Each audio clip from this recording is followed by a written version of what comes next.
Happy Thursday, Run Try Bike community, and welcome to our Fiery Embers show. This is not a show that is going to provide you with tips, tricks, or plans to get you fitter, faster, or stronger. And if that happens, I am sorry in advance. This show is to provide you with some laughs and levity within training and racing by having a chat with everyday athletes just like yourself about the absurd and the interesting things, such as what is the last meal you would eat before blasting off to Mars with Matt Damon? Today, I'm going to be joined by John Gray, the founder of Pretty Neat Performance Energy Balls. Excuse me. We recently shared John's How It All Started feature on our site, and he mentioned that it all started with a $19 pair of running shoes from Walmart. So we'll dive into that a little bit. John is someone that I met on Threads and have gotten to know him through not only our interview, but love engaging with him digitally. And I'm excited to chat and laugh with him during this show. So without further waiting, let's bring John to our Fiery Ember show. Hey, John, how are you, buddy? Doing good. Excited. Awesome. Yeah, me too. I'm ready to laugh. So, first question. I heard you told me in the green room that you're from just outside of Philly. So, does that make you a Pat's or Geno's guy, or maybe there's some other cheesesteak in that area that you'd prefer? Well, don't kill me, fellow Philadelphia people, but I like Pat's the most. I've only had Pat's twice, but I've only had Geno's once. And I like Pat's more. Yeah, we got to get controversy going on here. This is what people are coming here for, is to get some controversy and some laughs. But you did mention that you're a Pittsburgh Steelers fan, so nowhere near Philadelphia. Does that also then make you a pierogi guy over cheesesteaks? I do love pierogies. I do love pierogies. My mom used to make homemade pierogies like every holiday, like Christmas, especially when I was growing up. And man, they were so good. What's your favorite filling for a pierogi? What are you going with? I just like the typical cheese. Straight cheese, no potato and onion pierogies. I like the cheese filling with the onions, like sautéed in the onions. Oh man, I'm like drooling a little bit. That's so good. Well, you're on the East Coast. It's 1:00 over there. It's time for lunch. It is time. It's time to bust out the pierogies. Yeah. So you mentioned you're a Steelers fan. So how does one grow up outside of Philly and become a Steelers fan? Before you answer, I will share my story. For many people, I was born and raised in the Bronx, but I hate the Yankees. I am a huge Mets fan. And the reason being is everybody around me was a Yankee fan. So they were all either sad when they lost together, or they were all happy when they won together. And I was like, this is boring. We need to have some controversy. We need to have arguments about who's the better team. And fortunately enough, when I was 13 years old, the Mets won in '86. And so that gave me a leg up at that time. So help me understand, how does a guy from near Philly end up rooting for the Steelers? Well, the story is not as cool as that. I like the color. I like the colors better when I was a kid. Yes. Because back in the '90s when I was growing up, the Eagles colors weren't like the dark green that it is now. It was like that lighter green. Kelly green, right? And the Steelers were just black and yellow, and I thought it was cool. It looked like a bumblebee. I thought that was just cool colors. The weird thing is my dad was born in Philadelphia, and he was a Washington Redskins fan. Like one of their rivals, he was their fan. So I don't know how he became a Redskins fan, but yeah. The only thing worse for your dad would have been to be like me and be a Giants fan, like oil and water between the Phillies and Eagles and Sixers and Knicks, Giants, Mets, Red Sox, or Yankees. It would have been a war there. That is hilarious that he became a Redskins and now a Commanders fan. He would have been a Commanders fan. Yeah. But back then, right, you had like Randall Cunningham, even in those green uniforms with that off color, wasn't a guy you got excited about. Versus, I can't even tell you who played quarterback. What is it? Would it have been Cordell Stewart? It was Cordell when I really started to get into football and sports. But I do have traumatic memories of Neil O'Donnell. Yes. Throwing. He threw some awesome passes in that one Super Bowl against the Cowboys. It just so happened it was to Cowboys players. But that was my first experience with like a traumatic Steelers game. But I was only like 6 years old when that happened. So like they lost and I was like, oh darn, whatever. Right. Yeah. But then as I told people like growing up, they don't even say his name. They just say, "Oh yeah, number 14." They don't even say his name. Neil O'Donnell's a curse word in the Pittsburgh Steeler household. I mean, look, there's no way he would have ever been able to live up to Terry Bradshaw, right? Let's be Oh honest. yeah, no way. He's in a no-win situation, that guy. Yeah. Favorite sports movie of all time, since we're talking about sports? Do you have one? Oh boy. Um, I do really like Remember the Titans. Yes! My Yeah. guy. Yes. I mean, it has everything. It has comedy, it has drama, it has sadness, redemption. Like it has everything. Ain't no mountain high enough. Ain't no Sunshine. valley low enough. Like I could sing that song verbatim when those scenes come on and they're in the locker room. Like everything about that movie is perfection. I just recently watched the 3-part docuseries, The Evolution of the Black Quarterback, on Amazon, which I highly recommend to anybody who is a football fan, but to anybody who's also interested in the civil rights movement, especially in connection to sports.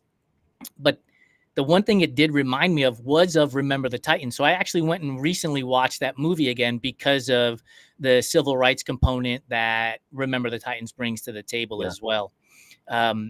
Let's continue down this sports path because I have a music question related to sports for you. When I asked Jennifer Comfort this question, she didn't really have an answer in terms of what she would choose, but if you were going to be lining up at a race and they introduced us the same way that they introduced baseball players when they're coming up to bat, now batting number 12, Francisco Lindor, and they play a song. His walk-up song is My Girl. What's your walk-up song? Whew. Well, I would want something that the crowd, like they heard it and they know, oh, here comes John. Um, and I guess this is maybe an odd pick, but I would probably go with The Chain by Fleetwood Mac. Because That was my mom's favorite like band growing up, and for my wedding, my mom and I, the song we danced to was "Landslide" by Fleetwood Mac. So I would, yeah, I just love the song. I love how it starts with like the bass and the drums coming in, and then it slowly builds into this crescendo. Um, so yeah, I think I would go with that. I like all right, the older school songs. I'll make sure that we send that over to Joe Harden so he can add it to our Everyday Athlete Podcast Network Spotify playlist, Chain by Fleetwood Mac. My answer to that question is Empire State of Mind by Jay-Z and Alicia Keys. I'm a dyed-in-the-wool New Yorker. It'll never leave my bloodstream, and that song is everything to me. Every time I hear it, it sends chills up my spine. And to your point, you want them to know, oh, here comes John. Well, if they're playing a New York song, they're going to know here comes Jason for sure. Yep. So let's stick with New York for a minute here. Pizza. What's your favorite topping? What are you putting on there? And if you say pineapple, there will be a technical glitch here. I was about to say pineapple, extra pineapple, but I love meatball on a pizza. Meatball with like dollops of ricotta cheese. Yeah. Oh, dude, that sounds so good. I was going through toppings one time. I was ordering a pizza and it was like it had all the toppings listed, and I was like, let me just do something that I never did before. And I put those two things on it. Oh wow, I love it. I might have to get that for lunch today with the By the way, pierogi. for those of you, with a side of pierogies or an appetizer. Yeah. You're speaking my language right now, dude. Carbs on carbs on carbs. I'm here for it. For those of you who are listening and watching live or watching later, John posts on Threads probably once a week, maybe once every 2 weeks, images of pizza, and they will make you drool and make you want to run out and buy pizza. Seriously. Do you call it a pie? What do you call it when you say to your wife, hey, I want to get pizza? Do you say, I'm going to go get a pie? What do you say? Just the pizza. Just a pizza. It must be a New York thing. Like I say, I'm going to go get a pie. Like, and people know it's pizza. When I hear pie, I think of like pumpkin pie or apple pie. Right. I get it. I, I had a discussion like this in college with someone, like for like something like this, like a notebook, yeah, right? I was calling it like in college, like, oh, here's my tablet. And they were like, interesting. let me take this tablet out of my backpack. And they're like, that's not a computer. And they're like, no, no, like this. And they're like, you mean a notebook, you know? And I was like, okay, well, I thought notebooks were computers.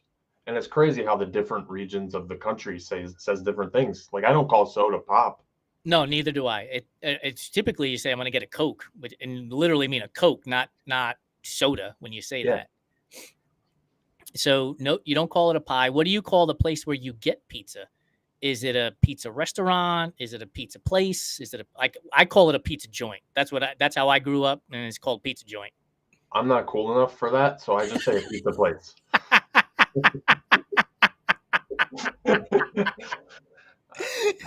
So If I here's a said if I said pizza joint to somebody, they'd be like, "What are you talking yeah. I mean, honestly, for those people who smoke weed, pizza joint makes a lot of sense if they're connected. about?" That's very true. Good point. Yeah, I didn't know as a 6-year-old. I was already connecting the dots. Walking around the Bronx, you're gonna go to the pizza joint. You know, the 20-year-olds are like, "What's this kid doing?" I'm going with him. Exactly. He knows where to go.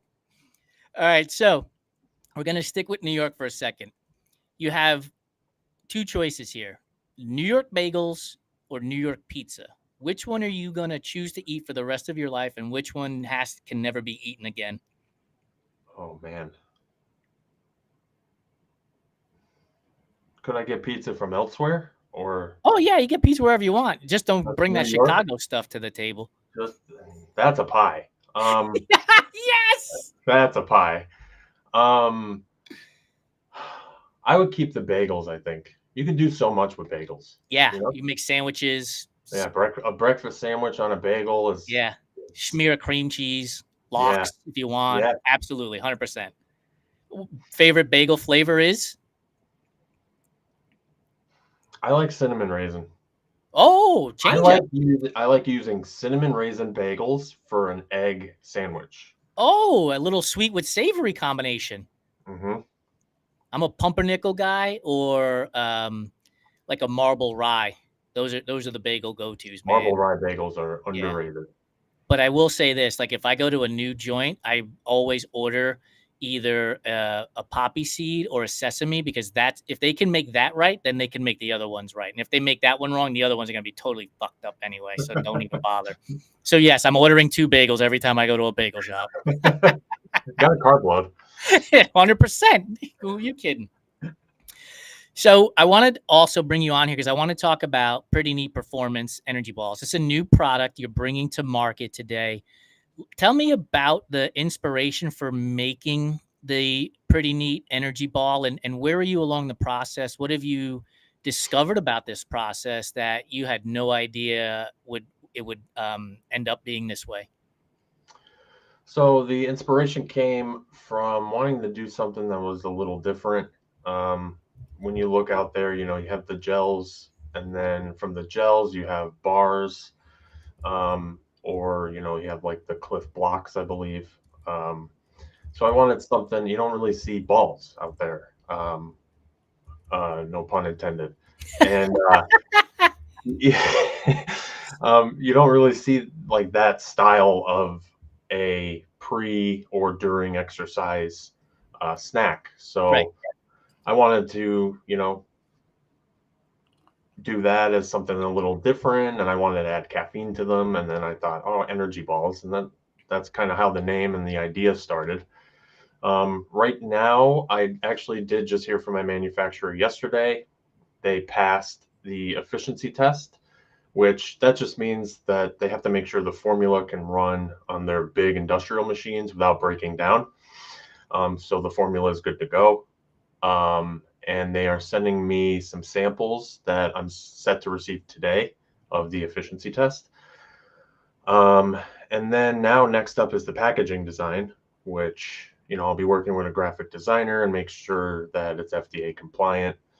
Um, One thing I learned about this process, I never developed a food product before, and I didn't realize how tedious it is. I mean, it's the first call that I had with this manufacturer to talk about the idea was back in March, and it's just been now 7 months Yeah. of testing and prototypes and tweaking the formula and adding things, taking things out. So just the whole, as someone who lacks patience, it really it really teaches you patience. Like you have to be patient for the process. But I want to do it right and not Yeah. have to do it twice. So I'm grateful that the manufacturer is being patient with me and me with them. Do you have a newfound respect for food items that are out on shelves and stuff now, and thinking about the process that even, excuse me, large companies have to go to get through this process between packaging and FDA approval and distribution and everything under the sun? Do you have a newfound respect for this process now? Oh, big time. Yeah. I mean, you don't really think of it when you're like buying, you just buy something off the shelf, you eat it. This is great, and you don't really understand what's behind the curtain that took to get that product on the shelf. And going through it um, is pretty crazy. Yeah, And I we have big respect for everyone who does it. it's amazing, dude. Like I talked to Kristen, who is the founder of Seven Summit Snacks, which is a chocolate nutrition bar, and it's a totally different product for sports nutrition, similar to what you're going to be putting out there too. And the process, like it blows my mind every time I talk to her about the steps that she's going through or has gone through, and getting a product onto shelves and into people's hands isn't just, hey, buy my product, right? It's testing, flavor testing, testing again. How does it hold up in the heat? If a runner is putting it in their vest versus their pocket, like how does that hold? Like it is something. So kudos to you for embarking on this journey, and I can't wait to see these out in the wild for us to enjoy. It's going to be cool. So I've seen pictures. Looks like chocolate. What flavors are you going to be launching with? Right now, we're just starting with chocolate. Okay. Figure just, something basic to kick things off. I have a list of, I don't know, 10 to 12 different flavors ready to go.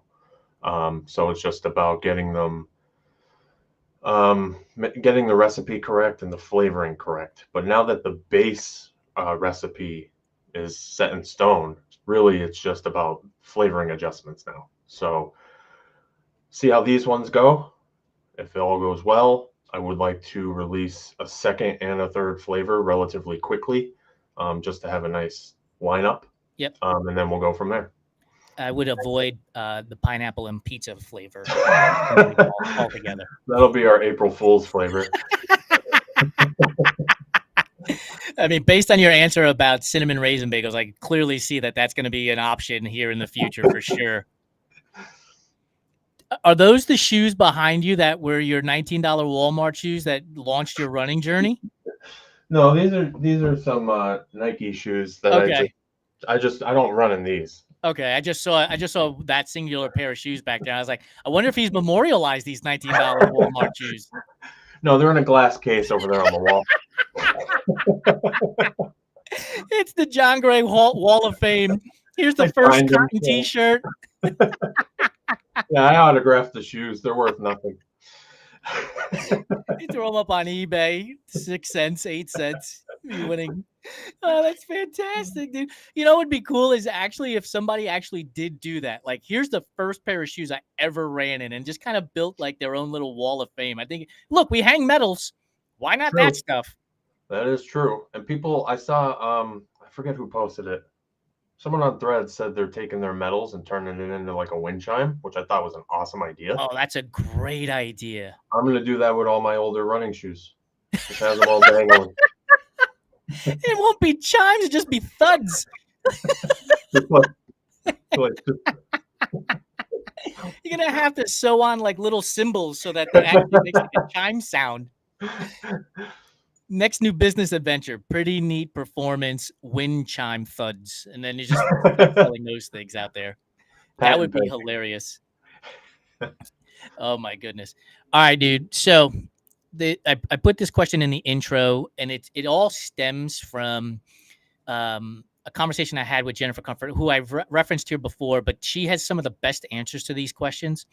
And so I reference her again. I asked her, the movie Mars, Matt Damon goes up there and he eats sweet potatoes for the rest of his life while he's up there. So you're getting ready to get into a rocket ship to blast off to Mars to eat sweet potatoes for the rest of your life. What's the one meal you're going to eat the night before you get in that ship?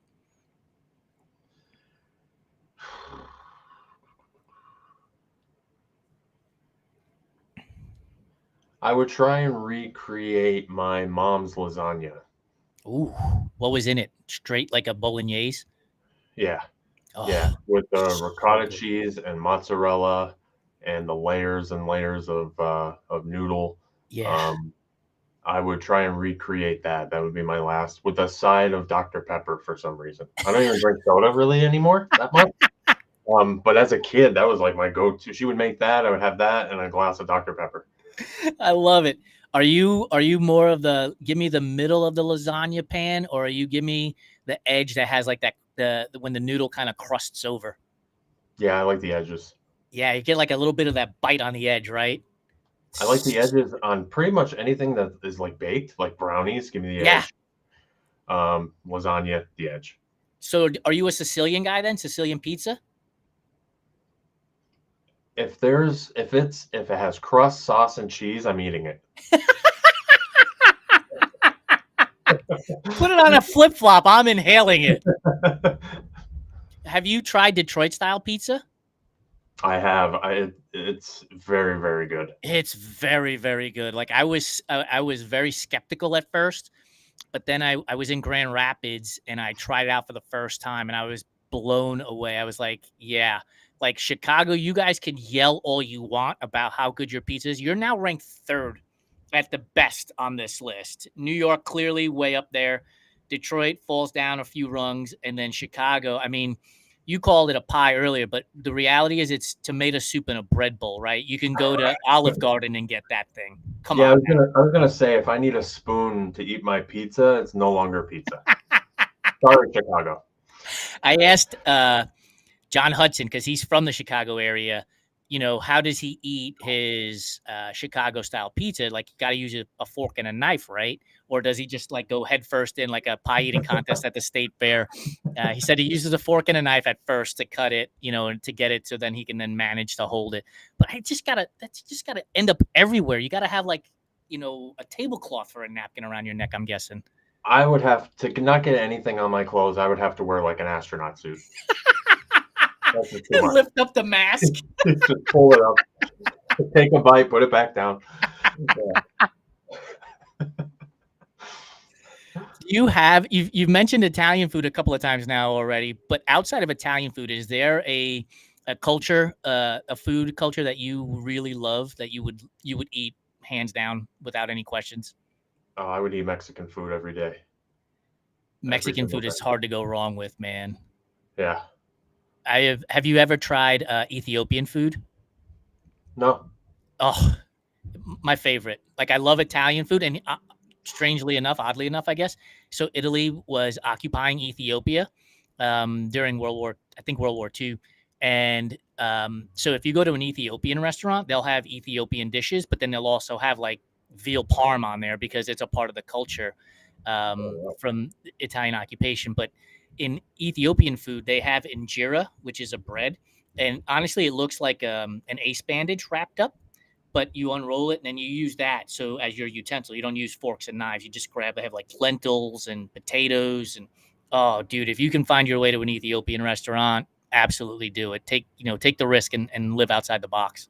I'm glad you're not the salesperson for them because ace bandage rolled up doesn't sound appealing. But I don't want you to be shocked when you get there and they put injera on the table and you're like, why are these ace bandages here? How'd they know my ankle was hurting? I would think my PT was the chef. Yeah, exactly right. Oh my goodness. Hey, PT, good to see you again. Would you call yourself a reader? Are you a person who enjoys reading books? Yeah. What's the last book you read and did it have an impact on you or you're like, yeah, that was good. Next. It was a Riley Sager book. It was like I don't want to say horror, but it was more like a drama style book. It was called man, The Final Girls or The Final Girl, and it was yeah, I thought it was really really good. I normally don't go for like those kinds of books, but my wife had it, and I was like, yeah, let me give you a shot. Give it a shot. I was hooked. I loved it. Are you a fast reader? Like, can you like zip through books? Yeah, Yeah. yeah. See, it takes me months to get through books, dude. Like, I am one of the slowest readers out there. If I really like I really liked this book, I was done in like a couple days. But yeah, there's some books where like it's like a slog to get through. Like I Yeah. can't like get into it, and they'll take me a long time to get through. What's one of the things in this world that you're like, man, I would love to do that? And I'm going to give you some options: become a chef, become a writer to write books, become a classical musician, like anything like that, where you're like, man, I wish I had the talent to do something like that. Um, I would say a chef. I wish I could like. I see these people. I see people on threads like, all right, here's an easy recipe. I'm like, easy for who? Like, this took me 20 minutes to whip together one night. I'm like, okay, yeah, that Yeah, would take me about 8.5 hours. By the easy for time I'd Bobby be done, Flay. I wouldn't even be hungry anymore. One of the things that always gets me is interior decorators. Like, I don't have the vision. Oh Like, when I God, yeah. walk into a house or an apartment that's empty, and people are like, "Oh, I could see a couch here and a table there and a lamp here," and I'm like, "I don't see anything. I just see floor. This is just space." Like, the interior designer to me blows my mind. Like, that is a talent I do not possess, not even close. Another one I would pick is like an artist. Like I'm the stick figure guy, you know? These people doing these and then you see sometimes I saw this one picture, it was a portrait of like a celebrity or something. And the picture was made up of little Oh wow. pictures to make up like their face. So like you got like real close and it's like these little pictures all around. I'm like, there's no way. No way. You mentioned patience in your process of getting the pretty neat performance balls out there. Could you imagine the patience of putting, like, trying to figure out the dots of little pictures to make this massive picture? That canvas would be in the garbage. No way. What's a guilty pleasure you have? And before you answer, I'll tell you mine. My guilty pleasure is watching real estate reality TV shows. I cannot get enough of real estate reality TV shows. They go to these houses and they're like, this house on the edge of Malibu is on, quarter of a square acre and it's $17 million, right? And I'm like, I'm blown away by it. And then I get into the reality part of it, and it's just, I love it. I can't get enough of it. I do love those shows like that. All the different ones too, like My Dream Beach House or My Dream Lake House. But my favorite thing about those shows are the like jobs of these people looking for these homes.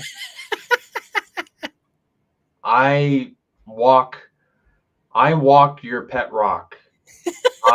And then this is my wife here and she um makes sculptures out of blades of grass. Our budget is 8 million. Like Yeah. what? How?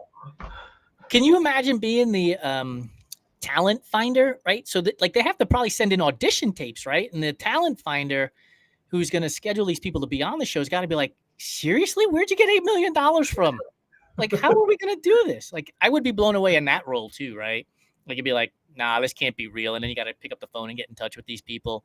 That's got to be amazing. But the shows I'm talking about are like $1 Million Listing on Bravo. Like it Oh is a yeah. reality show that has real estate tied to it. Those shows that you're talking about, like House Hunters and all of those things, I can watch all day too, for sure. But they're like $1 Million Listing on Bravo, and then there's one on about New York on Netflix with Ryan Serhant, which is phenomenal. Because for me, he's walking all throughout New York City, and I get to see all the places that I used to, walk around myself, which is pretty neat and fun to watch. Pretty neat. See what I did there? I appreciate it. Yeah. Check in the mail. Nobody, you can't tell me I'm not a marketing expert. I just throw it in there. Last week I was on a hike with a friend, and we were walking up this one steep trail, and it was all like cleared of the leaves and everything. It was beautiful, and he was like, "Yeah, the way they keep the trails all nice and kept up is really pretty neat." And I said, "I truly appreciate the free marketing." We were the only ones out there; no one else heard it. It's ingrained in his head now. So when you post, he's knowing, oh, we were on the trail. I'm going to need energy balls for the next time I'm on the trail. Yep, there it is. Excellent job. All right, last question for you. Red velvet cake. Is red velvet a real flavor, or is it just chocolate cake dressed up to go to the prom? I was hoping I was going to be asked this question. Yes, he came prepared. I am a red velvet connoisseur. Oh, no. So I will say that like mass produced commercial products that are red velvet are just dressed up for the prom. But legit red velvet is its own thing. Because with legit red velvet, there's like buttermilk in the recipe. There's a little bit of vinegar in the recipe.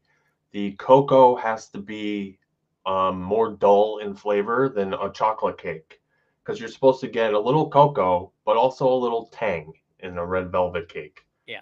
So I'm thrilled that I was asked this question. I've been ready to answer this question for about 2 months. And I'm glad that the moment has been presented to me. By the way, breaking news here on Fiery Embers on the Run, Try, Bike, Everyday Athlete Podcast Network. The next two flavors of pretty neat performance energy balls are going to be cinnamon raisin and red velvet. You heard it here first, folks. Yep. Just saying. Yep. Exclusive. That's it. This is the show you come to for exclusive, groundbreaking news. No doubt about it. I'm excited to announce the next time I'm on. I'm excited to announce the pineapple pizza flavor as well. So we'll see you on April 1st. We'll book it right now.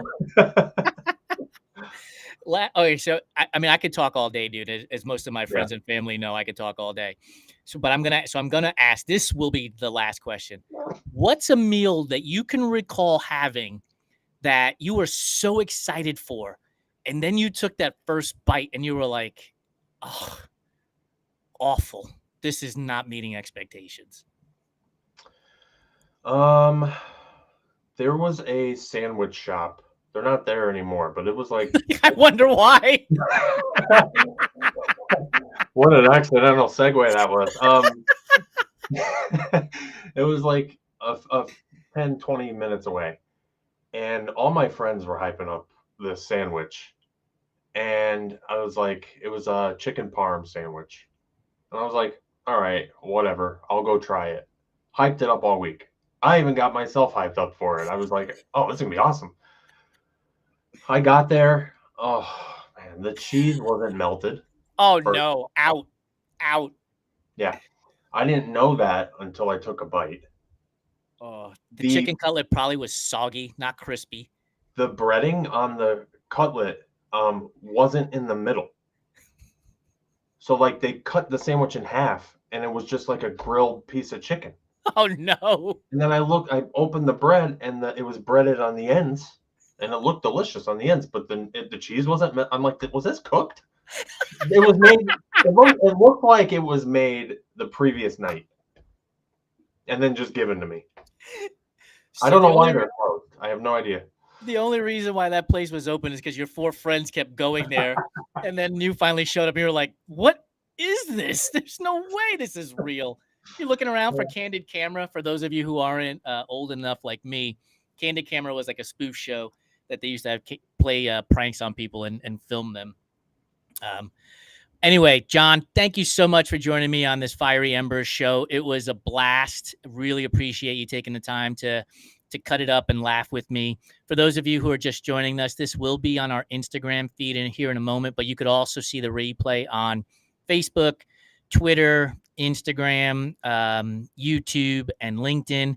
It will be on our website here in a few days. And then lastly, make sure you subscribe, rate, and review our podcast, Everyday Athlete Podcast Network, where this will also be. So wherever you get your videos and your podcast, we are there, and this episode will be there.